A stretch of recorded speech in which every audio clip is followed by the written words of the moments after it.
Today, we're diving deep into the dramatic events that led to a massive political earthquake in South America, the capture of Venezuela's Nicolás Maduro. It all starts in the pre-dawn hours of January 3, 2026. The world wakes up to some absolutely stunning news. U.S. Special Forces have just pulled off a high-stakes raid right in the heart of Venezuela's capital, and they've captured Nicolás Maduro. So the question on everyone's mind is immediate, right?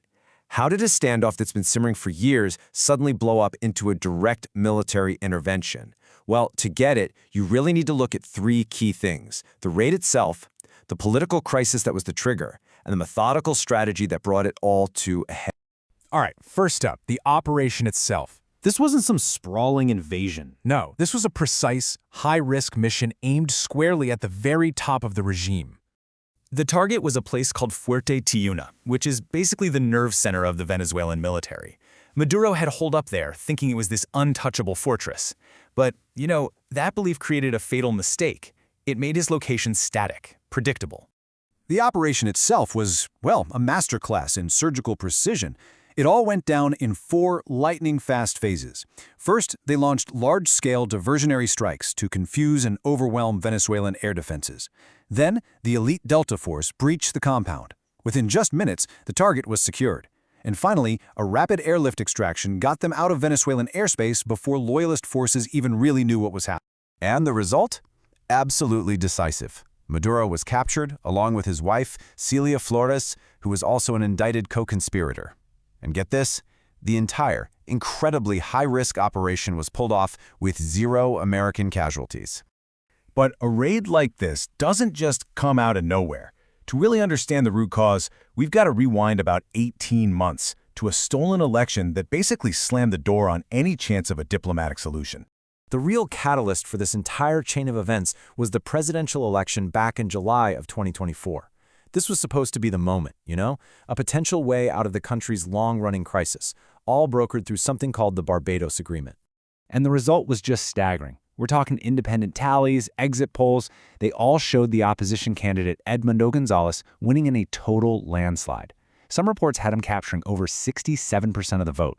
It was just an undeniable mandate for change. But the regime, they just refused to accept it. The National Electoral Council simply stopped the count. They never published the official results, and then they just declared Maduro the winner. That single act of blatant fraud is what lit the fuse. And this right here is why this time was so different. Think back to the 2019 crisis with Juan Guaidó.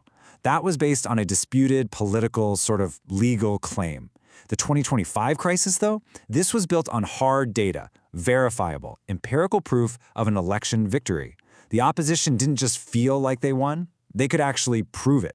So, with the diplomatic path completely shut down, the new U.S. administration shifted gears in 2025. They started implementing the strategy of methodical constriction, a strategy that became known as the Anaconda Strategy. The policy change was explicit. After Maduro's illegitimate inauguration in January 2025, the U.S. strategy moved way beyond just containment. The new goal was active degradation, a campaign specifically designed to systematically dismantle the regime's ability to survive.